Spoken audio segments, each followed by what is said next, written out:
சேலம் கொண்டலாம்பட்டி அருகே உள்ள உத்தமசோழபுரம் பகுதியில் அதிவேகமாக சென்ற லாரி ஒன்று முன்னே சென்று கொண்டு இருந்த கார் மற்றும் டிராக்டர் இருசக்கர வாகனங்கள் மீது மோதிக்கொண்டு சென்றதில் இந்த பெரிய ஒரு கோர விபத்து ஏற்பட்டதுன்னு சொல்லலாம். குறிப்பா இந்த பகுதியில் இருக்கும் ஒரு 4க்கும் மேற்பட்ட வாகனங்கள் மோதி அந்த வாகனங்கள் இருந்தவர்கள் அனைவருமே படுகாயம் அடைந்து மருத்துவமனைக்கு அனுப்பி வைக்கப்பட்டுள்ளனர்.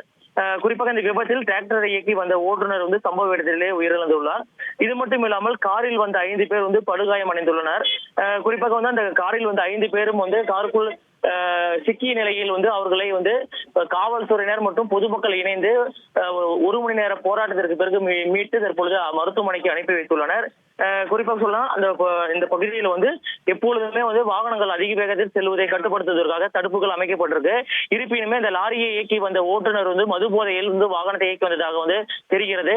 இதனில் மது போதையில் வந்த ஓட்டுநர் அதிவேகமாக லாரியை இயக்கி முன்னே சென்று கொண்டிருந்த டிராக்டர் மற்றும் கார் இருசக்கர வாகனங்கள் மீது வேகமாக மோதியுள்ளார்.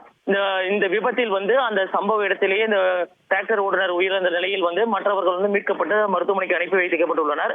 குறிப்பாக இந்த காரில் வந்த அனைவரும் சீட் பெல்ட் அணிந்திருந்ததன் காரணமாக 5 பேருக்கும் படுகாயம் அடைந்து தற்பொழுது மருத்துவமனையில் மீட்டவர்கள் சிகிச்சைக்காக அனுப்பி வைக்கப்பட்டுள்ளனர் என்று காவல்துறை தரப்பில் தெரிவிக்கப்பட்டிருக்கு.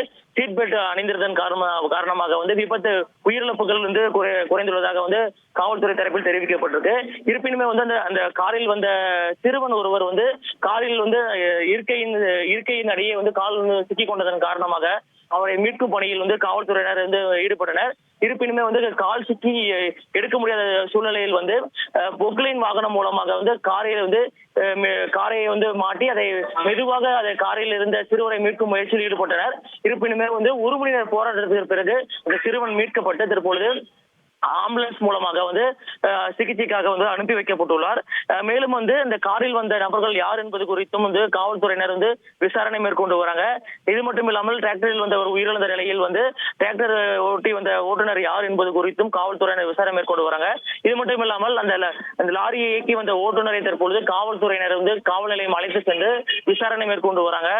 தற்பொழுது இந்த சேலம் கோவை தேசிய நெடுஞ்சாலையில் கடும் போக்குவரத்து நெரிசல் ஏற்பட்ட நிலையில் போக்குவரத்து நெரிசலை சரி செய்யும் பணியில் காவல்துறையினர் ஈடுபட்டிருக்காங்க.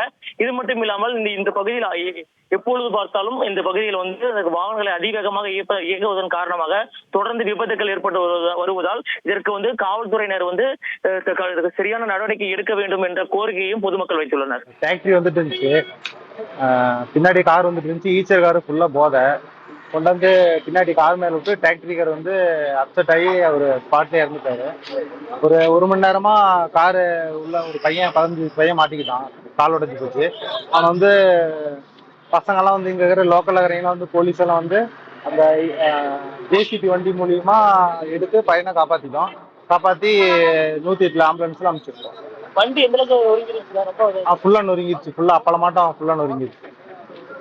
டிரைவர் வேகமா லாரி டிரைவர் ஆமா, டிரைவர் ரொம்ப வேகம் வந்திருந்தது. செய்திகளை உடனுக்குடன் தெரிந்து கொள்ள உடனே சப்ஸ்கிரைப் பண்ணுங்க.